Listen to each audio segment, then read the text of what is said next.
So I take my shirt off, you know, one of those hot cops in turnout gear. Yeah.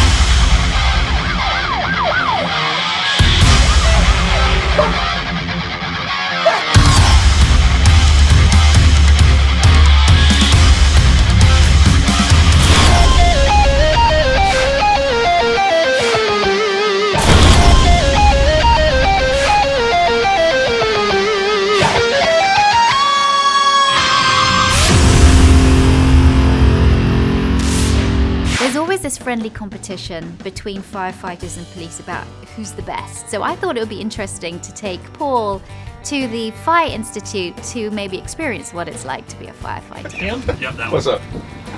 Yep. Size 10? Your slippers. These are my slippers. I got him some good ones. I have slippers. Why do firemen use earplugs? What are you guys shooting at?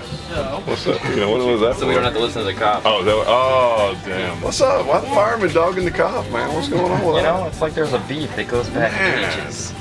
It's all cool. I mean, I don't want to make them look bad when I'm doing this today. You know what I'm saying? I mean, it's my first time. I don't know if I got Shake and bake room and there. All right, we do the.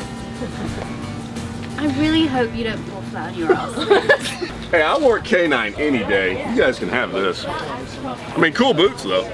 It was really funny to see Paul out of his comfort zone, putting on firefighting gear. It just looked very odd. When you look at Victoria, and I mean, you know, she's about that big around, and you see her in all that gear, the turnout gear, and then putting the pack on and all that. I mean, she just looked like a big wet noodle wearing a raincoat. You have no idea what it's like putting on all that gear until you do it, how heavy it is, how hot it is, how difficult to move in it is, let alone breathe. It was uncomfortable. I've been in a lot of situations since we started filming Guardians of the Night. I could never fire. Never. This is a totally different deal. Because we got plenty of oxygen and everything, we're going to see the fire start to build very quickly. We're going to see the smoke start to build and start to create the thermal layering at the ceiling level. It's going to start to move through the structure. So this is your hose line. Turn it on, you pull it back, put it all the way up, all the way back. There you go. You go tank, you just work it, you just put the fire out, okay? Right, so let me get out of your way.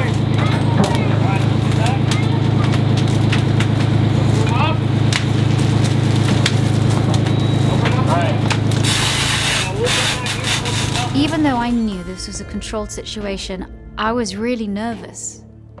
I have never been in that kind of fire situation before, so close to a fire. Straight in. We got two of them. You want to straight? Perfectly straight in there. Straight line. There's fire right at that doorway, okay?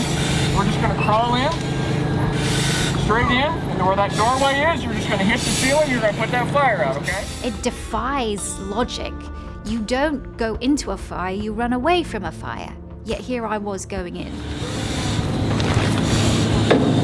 There you go. You have no idea how hot it is being close to a fire like that until you've experienced it. Nothing could have prepared me for actually how hot it was when I stood up. I think it's about 900 degrees on the ceiling. I mean, it's hot. You know, even if you get down on the ground, they're telling you, you know, get down on the floor and all that kind of stuff. It's cooler at the bottom. I'm like, what? How many degrees is it cooler, bro? It don't seem much cooler down here, okay? I don't think I've ever been so hot in all my life.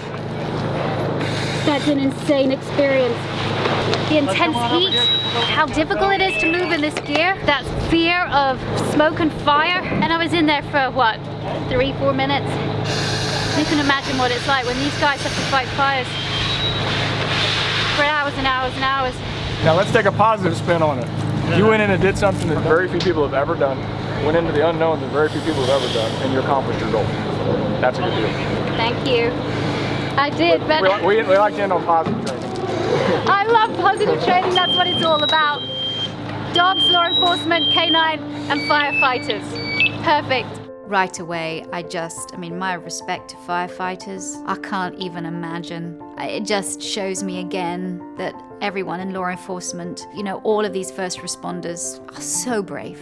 You can be an armchair quarterback, you can comment positively or negatively about law enforcement, about first responders in general, but nothing Nothing will actually tell you what it's like to be that man or that woman that has to make those decisions until you actually live it yourself. You know, I do have a different feeling towards firefighters after than I did before.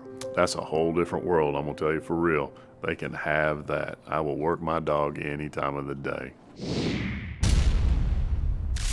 State Farm has had an arson dog training program for many years where they train dogs to detect the odor of accelerants. Anytime that you can blend dogs and law enforcement that's just magic.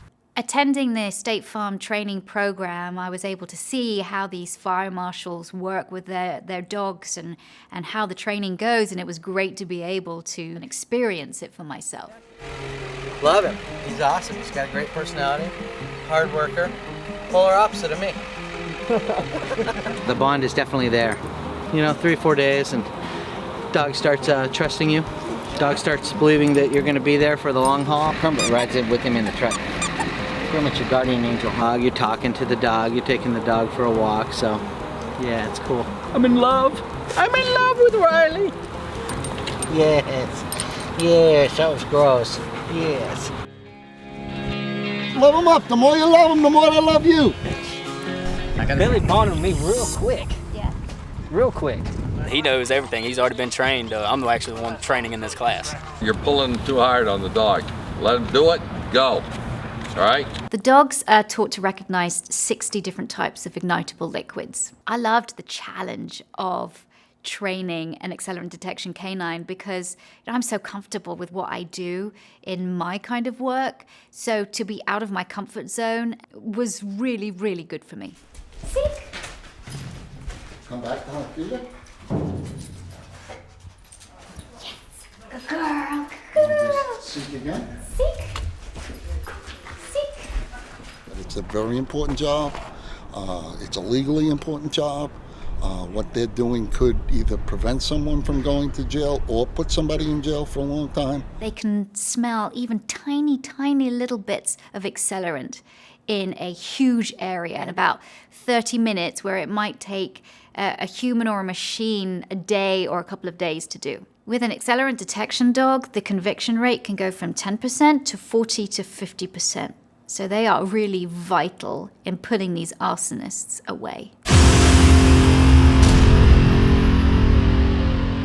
Aiko at work was comforting because I knew no matter what situation I was faced with, Aiko had my back. Aiko was diagnosed with cancer. He was 8.5 years old. We had worked together on the street for 5.5 years.